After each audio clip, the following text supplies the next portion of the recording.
Welcome to episode 30. Hey, this is John Lee Dumas of EO Fire, and you're listening to Who Did That Voice, where we take an in-depth look at voiceovers. The holiday season is upon us, and there is no time like the present to book your holiday getaway with 3D Travel Company. Whether you want to set sail on the high seas or visit exotic and foreign locales, maybe your dream is to see a magical mouse, or maybe you long for a getaway that will universally appeal to all. For a limited time, my listeners receive a Disney gift card with qualifying Disney vacation purchases booked and traveled by the end of 2016. For more information on booking any of these trips, go to 3dtravelcompany.com and tell them Trenton sent you. Merry Christmas and welcome to Who Did That Voice, the show where we take an in-depth look at voiceover. And now, here's your host, Trenton Larkin. Merry Christmas, everyone, and welcome back to the show. Today's special guest has played Robin on Batman the Animated Series. Robin. Huh? Batman! You okay? Am I glad to see you? I'll have you free in a minute. Our special guest also had the opportunity to voice the Green Lantern on Batman the Brave and the Bold. How unbearably pathetic. What's pathetic, Despero, is a tyrant like you thinking you can turn the Corps into your own personal army. Our special guest had the opportunity to be the very first actor to voice Danny Rand, Iron Fist, in The Avengers: Earth's Mightiest Heroes. What'd you say to them? I told them I didn't want to fight. You have some serious problems, man. Are you gonna help me, Cage? You look like you got it covered. Besides, Fist, no client means no money. We're heroes for hire, not heroes for freebies. Look around. The city's going nuts. There's all this weird energy, and I'm pretty sure I saw some cowboys fighting a group of medieval knights a few streets over. We have to do something. Now sit back, relax, and enjoy the show. Hello, everyone, and welcome to another episode of Who Did That Voice? Today on the show, we have the very distinguished Loren Lester joining us today. Loren, thanks so much for coming on the show. Well, thanks for asking me. Well, it's an absolute pleasure. I grew up with you from hearing you on Batman the Animated Series as Robin, and we will definitely dive into that more here in just a moment. But the very first thing we always like to start out with, Loren, is just to kind of get a background on who our guest is and how did you get into acting and how did voiceover become something that you got into as well? Well, I was really lucky because I started pretty young. I wasn't quite 16 yet, and in those days, you had when you had an agent here in Los Angeles, anyway, they had all kinds of departments. So they'd have a commercial department, a theatrical department, which covered film and TV, and some of them had voiceover departments. So I was very lucky that I got into this agency that had a voiceover department. And the funny story behind that is my coach in high school, his son was at this agency, and he said, "You have a good look for commercials. You ever thought of doing them?" And of course, I dreamed of being an actor at the time, and I said, "Yeah." So he introduced me to this agent, and the rest is history. Because then the voiceover department in his agency became its own voiceover agency. I mean, that's how it is now. Most actors who do voiceovers have specifically a voiceover agent. So they aren't as conglomerated together anymore. They've kind of become their own separate entity. Yes, the really big agencies, like William Morris and CAA and those, they for celebrities, they cover everything within their own agency. But most journeyman actors like myself have specifically a voiceover agent and specifically a commercial agent, and I have 3 different agents. Okay, and those are all for different types of work that you do? Yes. Okay. And could you explain Journeyman, a journeyman actor to us, just so that we have a better understanding of that? Sure. It's kind of like in sports, somebody who is called on to do a variety of different things in a variety of different roles, but isn't necessarily the star player. Some people use the term character actor. I get asked to do different kinds of parts in different kinds of movies and TV shows and voiceovers and commercials. So I go where the work is. very seldom turn things down. A lot of people who are big stars, turn stuff down all the time. But a journeyman kind of takes what comes their way, unless it's just really like, I can't do that. I can't possibly bring myself to do that job. Oh, absolutely. Yeah, just something Which that's doesn't not in happen your that often. comfort What's zone. that? Something that's maybe like not in your comfort zone or something. Right. Or just really just awful, badly written, and today there are so many what we call indie films being done, and ultra low budget they're called, and if I wanted to, I could probably do one of those a week, but you just have to kind of be discerning about that, because some of them are just awful.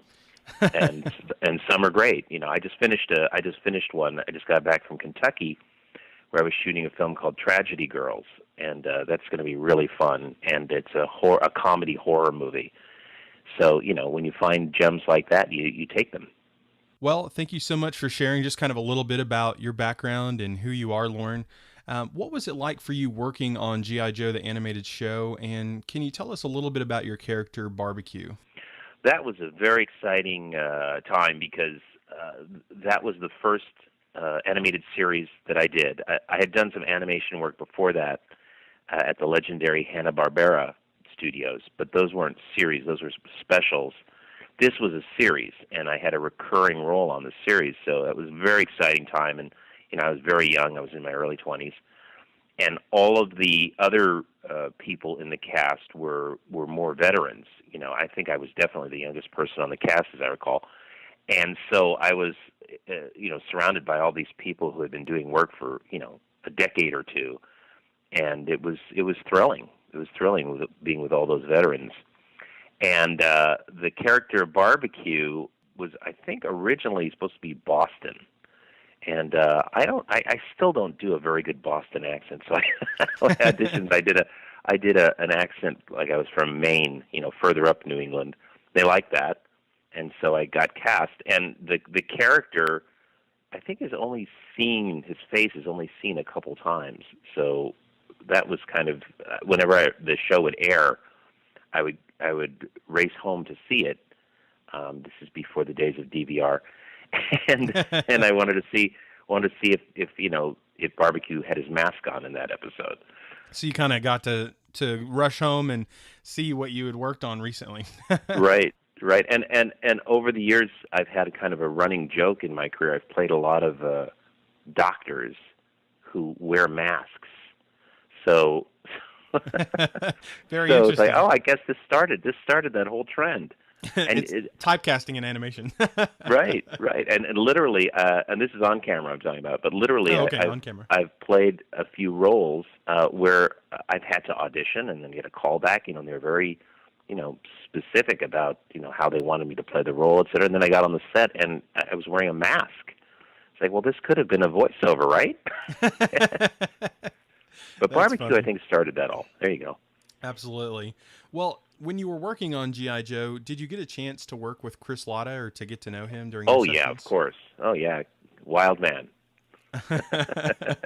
He was a wild man. And, I don't know how he did that voice for hours at a time. That is a real vocal ripper. It had to. I'm sure he had a lot of lozenges. Yeah, that's the thing most people don't realize, especially in the world of interactive with video games. Many times actors just can't perform for days, couple of days, recovering from all that screaming and agonized death moments. And so when people are watching video games, they should realize, wow, boy, the actors who recorded that really gave it their all, literally, including their voice. Absolutely. Well, do you have any stories about Chris Latta? Anything that's interesting to share about him, or Wally Burr, the director? Well, Chris was very funny. So, between him and Michael Bell, who's really good friend of mine and has been a friend of mine for decades since that show, they would all get into these extended long comedy routines, off mic, and it was very, very funny. It was very funny and very blue, I got to tell you, so I can't repeat any of it. Okay. I appreciate that. But, at least we know they had a good time. Oh yeah, it was definitely fun recording sessions, and I owe Wally a lot. Wally is very important in my career because after G.I. Joe, or maybe concurrently with it, I can't remember. I think maybe it was kind of at the same time. He brought me in for Defenders of the Earth, which was the first animated show that I was a series regular.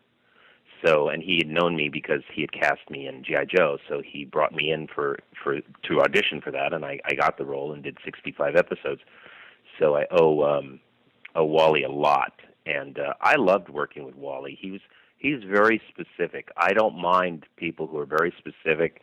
You know, some actors mind that they say, "Oh, don't give me any line readings." It's fine, you know. If that's what the director wants to do, I have no problem with that. And he was very specific about what he wanted. And I think the show, you know, I think the show is really terrific. The acting is terrific. Now, a lot of actors brought their own, brought their own stuff to the session every day, of course, and had wonderful ideas. But Wally was definitely the skipper. I hear he was a tank commander, so I kind of think that was why, maybe. There you go. He kind of was. Yeah. Well, that's wonderful to hear. Thank you for sharing about both of those individuals and about G.I. Joe, the show, because those are definitely very fascinating topics. But what about, you kind of mentioned Defenders of the Earth. Would you tell us a little bit about that show and the role that you played Rick Gordon? I was Flash Gordon's son, and what they did was they took a bunch of superheroes and gave them all kids. So you had the Phantom and Flash Gordon and Mandrake the Magician, and am I forgetting anybody? I think there was one other superhero, and they all had teenagers. Okay. So the Phantom had a daughter, and I was, as I said, Flash Gordon's son, and we got into all these adventures of fighting Ming the Merciless, who was played by one of the greatest actors of all time I've ever worked with, a man named Ron Feinberg, who could actually have played that role on camera because he was gigantic. I forget how tall he was, but he was a very tall man, and he looked kind of like Ming the Merciless. A little makeup and a little mustache, and he could have played the part. But he was a great actor, and again, got to work with a veteran like that for 65 episodes. I learned so much, just like I learned from the veterans of G.I. Joe. And Ron became a lifelong friend before his unfortunate passing. Yeah. You know, I believe there was another story with Defenders of the Earth where you met your wife. Yeah. It had another benefit to that show.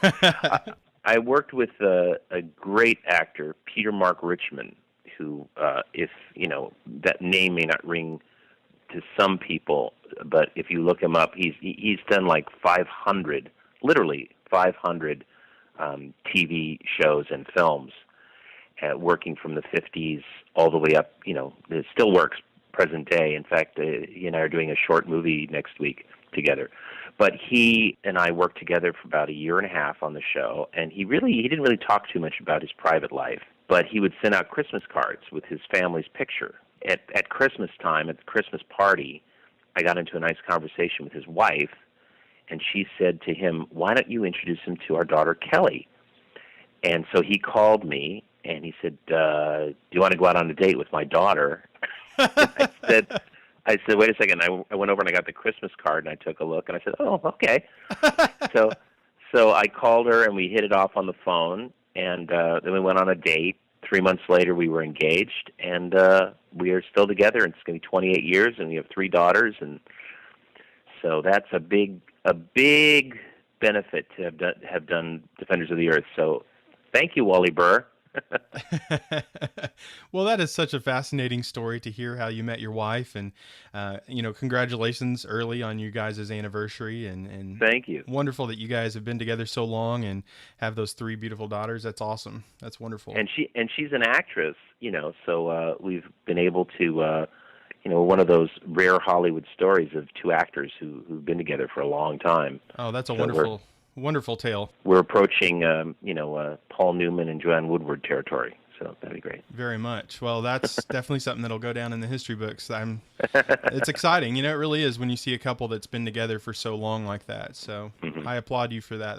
That's a big thing. Thank you. You're very welcome. Well, Loren, besides the two shows we've talked about, the one that I think most people will know you from is your character Robin from Batman the Animated Series. How did that audition come about, and how did that whole process happen for you to become Robin?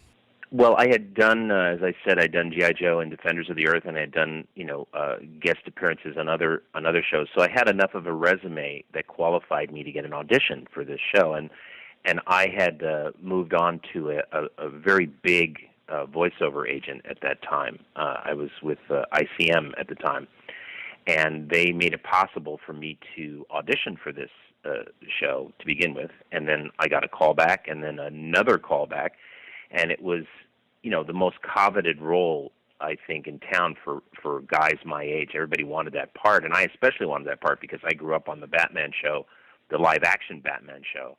And the idea of being Robin was just beyond thrilling and beyond my wildest dreams that I would grow up to one day be the voice of Robin. I'd done the three auditions, and then one day I came home, and my wife had put up a banner saying, "Welcome home, Robin." And I said, "What's that?" And she played we had answering machines in those days.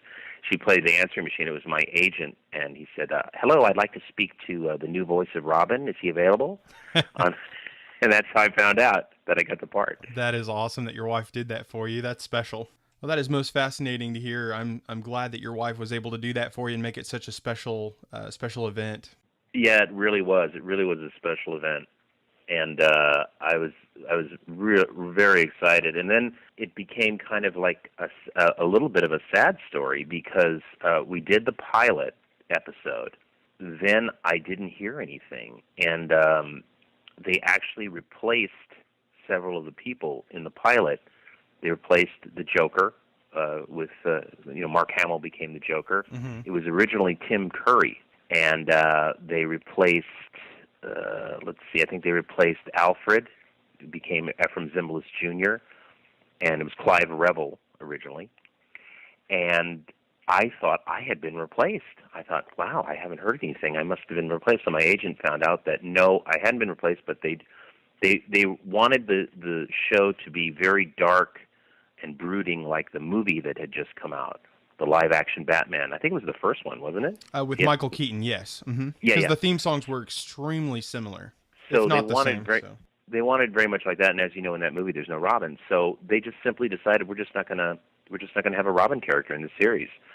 So they did a few episodes, and then it was on Fox Kids, and I think the people at Fox said, "We need a Robin." So they decided to start working Robin into the show, and then of course I became part of the fabric of the show, and then I became Nightwing, which was very exciting in the later transition to the other show, which was kind of the same show but just with more characters. Yeah, absolutely. It was kind of a more extended Batman universe, if you will. Yes. So what was it like returning to the show when they created the new Batman Adventures and you returned not as Batman's sidekick Robin, but as Nightwing? Well, there again, I had kind of like this kind of sad moment, but it was just for a second because Andrea Romano, the director, called me and she said, "I've got some good news and bad news." And I said, "What is it?" She said, "Well, the bad news is you're not going to be Robin anymore." So of course then I'm just like dead. Like, no matter what she said after that, there couldn't possibly be any good news. She said, "But the good news is that Robin has gotten a promotion, and now he's going to be Nightwing, and he's going to be his own superhero." And I was just really beyond thrilled about that because Robin's character was very much a sidekick. There were a couple of great episodes like in Robin's Reckoning and where he kind of stood up to Batman and back-talked and, tried to break out on his own. But for the most part, he would be, "What are we going to do, Batman?" Yeah. And Batman would solve the problem, or Batman would come rescue him.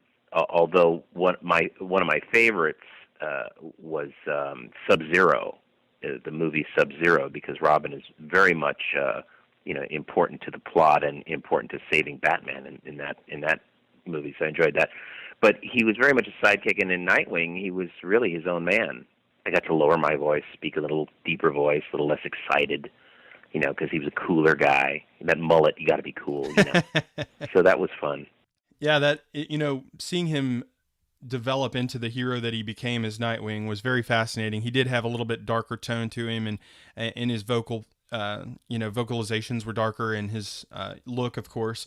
But it was nice to see him develop into a more established character, because Robin was such an integral part of the Batman animated series, but Nightwing finally kind of spread his wings and became his own thing, and it was very fascinating to see that. Spread his wings. It's a good analogy because I took my cue really from Kevin, who's playing Batman, of course, and I know that in the comic book universe, Nightwing eventually becomes Batman. So when I was working on my voice for Nightwing, I thought it should be kind of a transition between my Robin voice and if I was ever to be Batman, and so it's kind of in the middle there. That's how I created that voice. And there was talk for quite a while that they were going to have a Nightwing series, but it never happened. I don't know why. It just never happened. Oh, that would have been fascinating if Robin had kind of diverged off to his own show. Since they did Superman the animated series and they had some tie-ins, it would have been awesome if they had a Nightwing series to kind of tie into everything as well. Well, I agree with you. They should still do it, and they should bring you back. Well, and here's the thing: is that those of us in the show, those of us who are living, I should say, unfortunately, we've lost a couple of people. We've lost Bob Hastings and Ephraim Zimbalist, but those of us who are still here and still working, we all have the same voices. And recently, ViewMaster did. They're launching a new product that in the old days, the ViewMaster you would press the button and a little still picture would advance. A 3D still picture would advance in front of your eyes. Now, a 360-degree view of a room advances before your eyes, and you're actually in the story. Oh, wow. It's a great product. They just launched it at Comic-Con, and their first story is they brought all of us back together to do a Batman and Robin episode. So Kevin is in it, I'm in it, and Batgirl is in it, and I'm trying to think who else. Oh, the Penguin is in it. Oh, wow. So that was a lot of fun. It was a big reunion for us, and it was very, very secret. We couldn't say a word about it, but they as I said, they just launched it at Comic-Con this year, and so I can talk about it now. And maybe that'll lead to more reunions and more because people come up at these Comic-Cons and they say, why aren't you doing more episodes, new episodes? And it's a really good question. I would really love to be doing that again. But that must have been fascinating to have that reunion of everyone together. It was. I have this great photo of us all under the lights created this sort of this beautiful glow in the room, and so when they took this picture, it looked like, wow, but it looks like a professional photographer took that picture and set that all up. And we all took it with our iPhones and shared the picture with each other because it was so exciting to be together again and to be working with Andrea again and Paul Dini, and it was just a wonderful, fun experience. Well, thank you so much for sharing about that reunion with everyone on the ViewMaster. That had to be a very fascinating time for you guys. And you've played a lot of different characters, but you've also donned different hero masks. And speaking of different heroes, you played Hal Jordan, the Green Lantern, in Batman the Brave and the Bold. And what was it like for you being able to slip on that green ring and don a different mask? Well, I think it's the dream of every voiceover actor, maybe on camera actor too, to say these iconic things. The Green Lantern's famous "In brightest day and blackest night, no evil shall escape my sight." Very exciting to play that. And I didn't actually audition for that part. They just called and asked me to do it, which was kind of an honor, which was very nice. Got to work with Andrea again.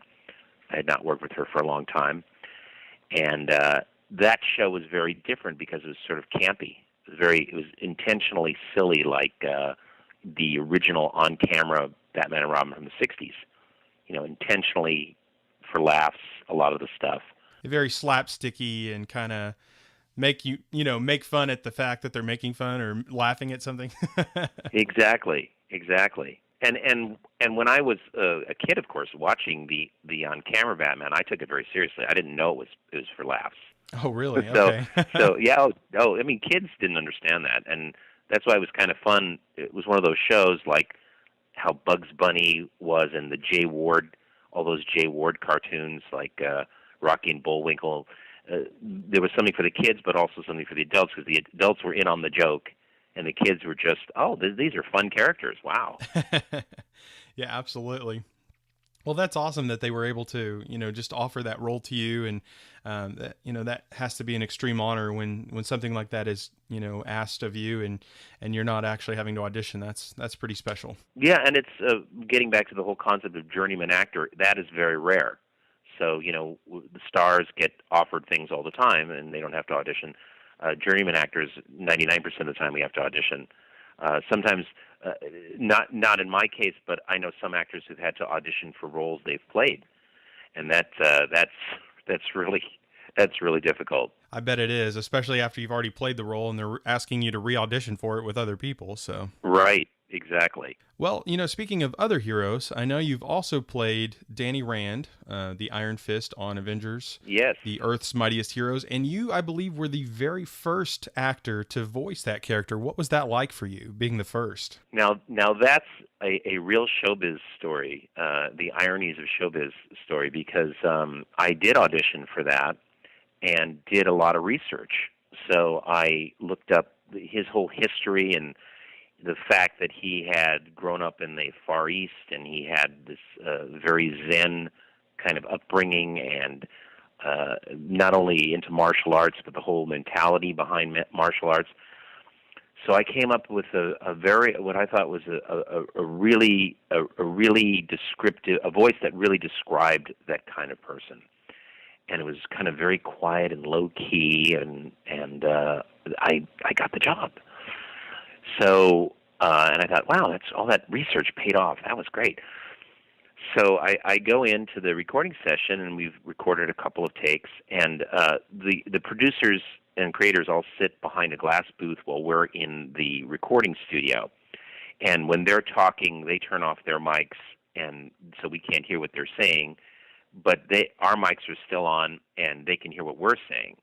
Which I often tell new actors. I said, be careful what you say because the mics are always on.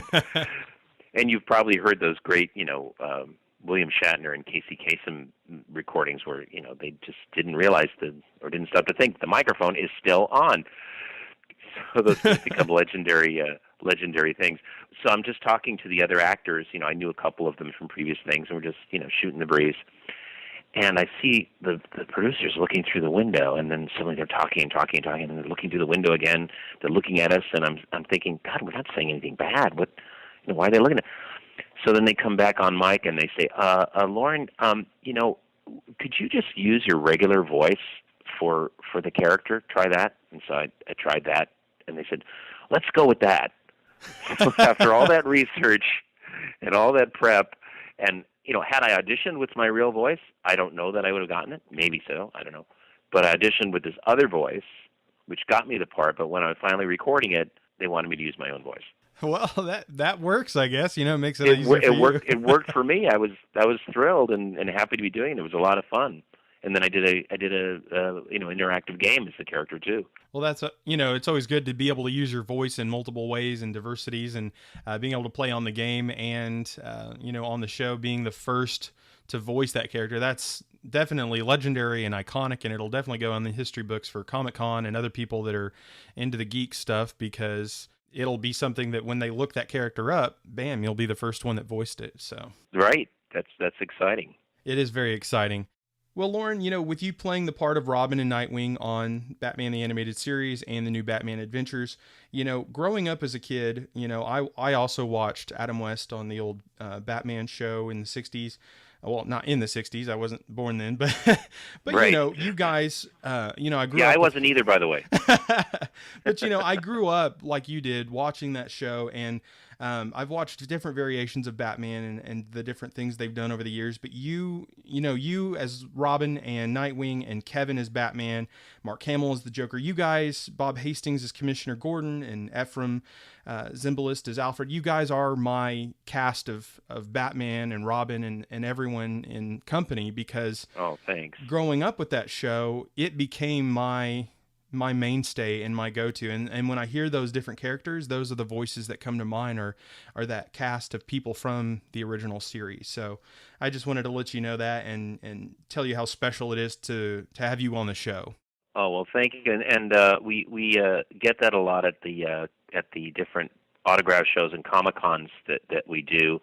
Kevin and I finally did one together, if you can believe that. We had never been booked into the same one, and we did a Wizard World just a couple months ago, and that was the first time. And then we're coming up is the Long Beach Comic-Con. We're doing that together. But we had a talk about this, and people all tell us the same thing. They say, you guys are the definitive voices of Batman and Robin, and why aren't you doing the show anymore? And we need to see more episodes of that show. So hopefully that'll happen, because there's a huge fan base out there who feel the same way you do. Say that you guys are the voices. And I became friends with through the magic of Facebook with this wonderful. He's not only a wonderful writer, but also a filmmaker. His name's Kyle Higgins, and he's been writing the Nightwing books for quite a while now. And he said when he wrote the books, he wrote it with my voice in his head, and I was very flattered about that. And then he recently did his own on-camera film. As I said, he's a filmmaker, and I did a role for him in that he wrote for me, which was all nice how that came out of the Batman universe. Most definitely. To have somebody who's been so impacted by it that when they're writing, they're thinking about you because you are the inspiration for them. So very, very flattering. Very flattering. Very much so. Well, if Andrea Romano is listening to this, she is fantastic, wonderful, and I really hope that you guys bring Loren Lester and Kevin Conroy back, and everyone that's available, because it's an amazing cast of people, and we would definitely love to see more of them on shows. I know Andrea would love to do that. I think it's not in her hands. I think hopefully the Warner Brothers universe is listening to this, and the people at Warner Brothers will do that. Well, that too. To the execs at Warner Brothers, we want it back. Well, speaking of all the voices from the past, what was it like working with Bob Hastings and Ephraim Zimbalist and Michael Ansara, who played Mr. Freeze? Well, I have to tell you that those three, and then also a number of the villains, were TV and film icons that I had grown up with. So that was really thrilling to work with Roddy McDowall, who had been an actor since the golden age of Hollywood, and Michael and Sarah, who had been in, hundreds of TV shows. And he was just a, great professional. And he that character he created was I don't want to use the word cool, because that would not be right for somebody who's frozen. But it was a very low-key, cool, wonderful performance. And Ephraim Zimbalist, of course, I had grown up with in the FBI. The FBI was a big TV show when I was a kid. It's like, wow, I'm working with Ephraim. And he always wanted people to call him Effie. And I thought that was fun. So you don't, the guy who's pulling guns on criminals in the FBI, he should not be called Effie, but that was his nickname. And he was a very sophisticated man. And he could also have played Alfred on camera, because he was not British, but just this side of British. He was so sophisticated and upper class as a human being. And Bob Hastings, I grew up with a show called McHale's Navy. He was on that, and so that was exciting to be seeing him. And he had a great history. He was a child actor and had a beautiful Irish tenor voice, singer too. Most people don't know that. Well, that's very fascinating. I didn't know that, so thank you for sharing. Yeah, I miss them both. I bet. And you mentioned Roddy McDowall, and he played the Mad Hatter, which his voice was super iconic as that character. We didn't see him a whole lot, but when he was in Batman, he was very sinister. Yes, Very much so. And He's great performance. very much so. And it is sad that we've lost several of these people, but life happens and things go on, unfortunately. So. But it was, yes, it really is, but it was really always so exciting to walk in the door because I never knew who would be in the cast. And in those days, we would all be there. Nowadays, when you do a show, you're lucky to have one or two other people. This Viewmaster thing we did, everybody was there, which was great. But most shows you do now, you show up and you're by yourself or maybe with one other person because schedules are so crazy. So in those days, we did it like we were, in a play together. We were all there, 99% of the time. People like Frank Welker, who would be doing, 10 voiceover sessions a day, would not be there. And they say, "Oh, Frank's going to come in later and do these voices." But everybody else would be there, and so I would never know who would be. I'd never know who was in the cast. So I'd walk in like, "Oh my God, there's Ed Asner. There's all these huge people from television and film." Wow. I mean, that had to be fascinating. Kind of a surprise in the box. You open up the studio doors and bam, who's here today? Always exciting. Always exciting. Very much so. Well, thank you for sharing all of that, all of those stories about all those people from the past who were such an integral part of the show. Of course. Well, Loren, thank you so much for sharing your fascinating stories about G.I. Joe and Batman the Animated Series and being the first voice of Danny Rand. You've shared so many wonderful stories with us, and especially about meeting your wonderful and beautiful bride. And what kind of advice would you give someone who's interested in pursuing a voiceover career or an acting career? Don't do it. No, I say that somewhat facetiously. It is a brutally difficult business now. Back when I started, there were not that many people doing it. There was still quite a bit of competition, but there's a difference between auditioning for something against 20 to 50 people and auditioning against hundreds, maybe thousands, because now with home recording, it's so easy to record an audition and send it in. So sometimes these auditions, they get auditions from all over the country. And I mean, literally hundreds, thousands of submissions.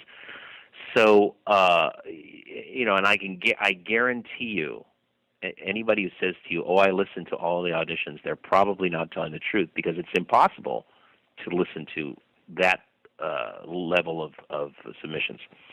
So it's anybody who does it is going to need iron guts and need a plan for the long haul, because it is, if you're just starting out, it's very, very impossibly difficult.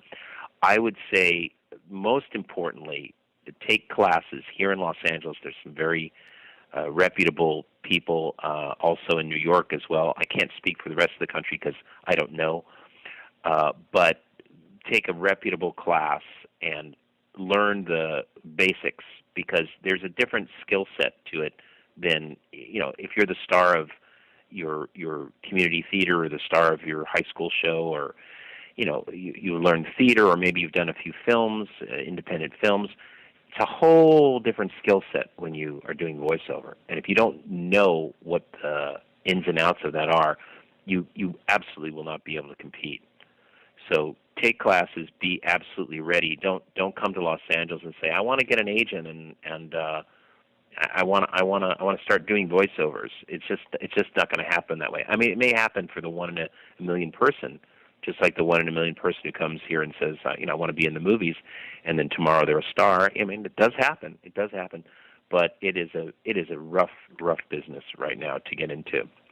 Hate to be a damper on that, but that's the way it is. No, I mean, honesty is a good thing. I want my listeners to know, if it's something that they really want and that's something they really want to pursue, that it isn't going to be a piece of cake. It's going to be hard work and determination beyond all things, and above in all things, it's going to be their number one goal, and no matter what it takes, they're going to do it. Or maybe it's not for them, so.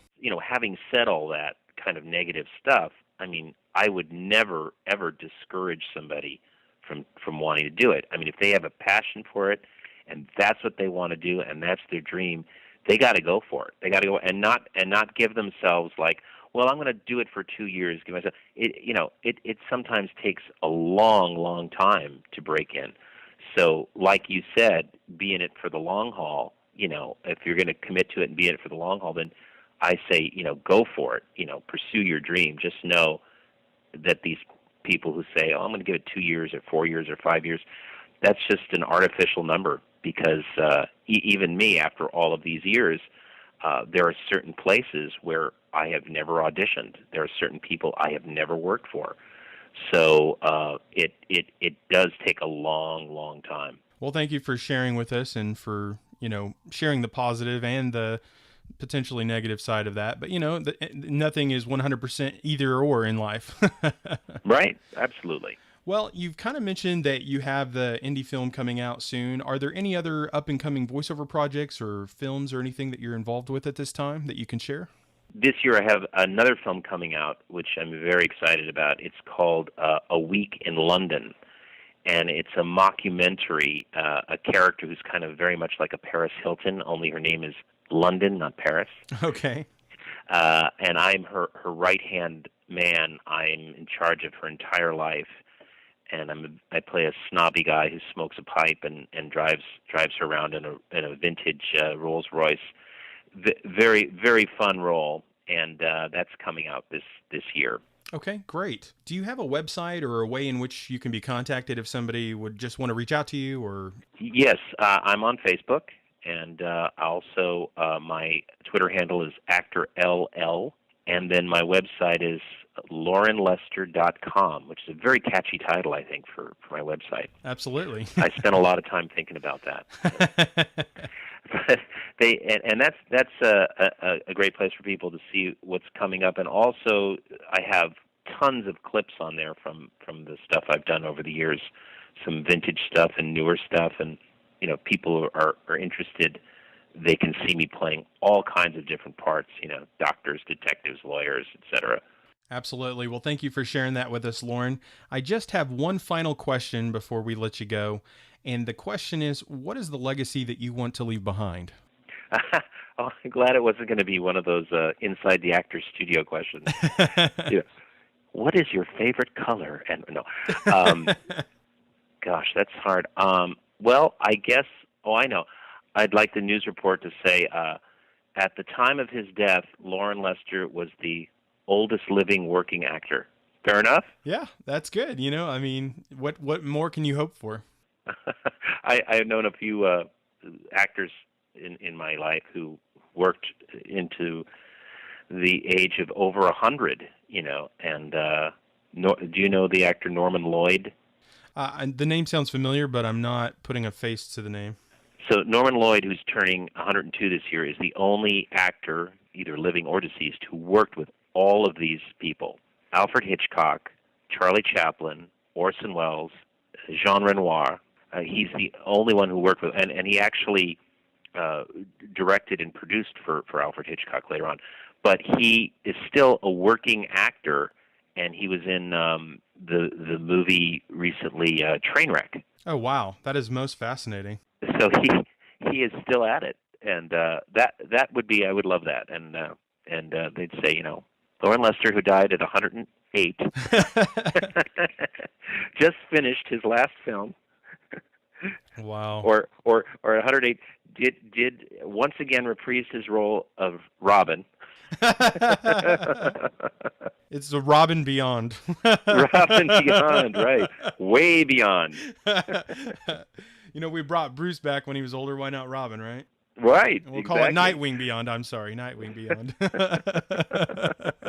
Oh, wow. That is most fascinating. And, what more could you hope for than, to have such a legacy that you've done something that no one else has done, and you've lived to an age that no one else has, so. Well, yeah, and when you do things, you don't, when you're working as a journeyman actor, you never know where these things are going to go, and none of us knew at the time that we'd still be talking about this show almost 30 years later, and that it would be so iconic. We knew we had something special, and we were part of something special, and it was fun and absolute delight to be doing it.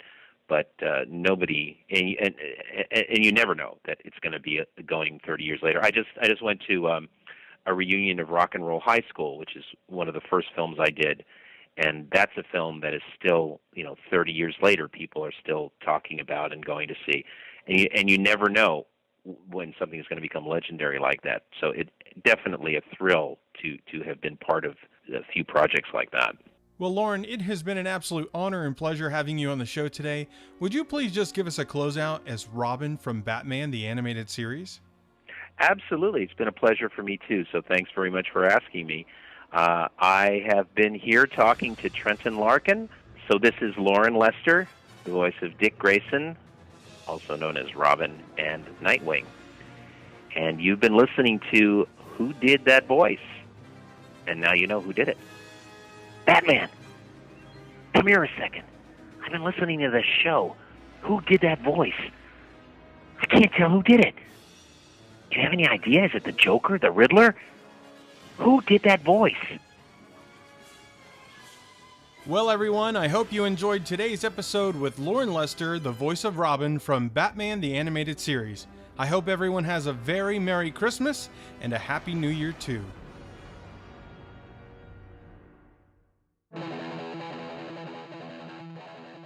Well, everyone, that's all the time we have for this episode.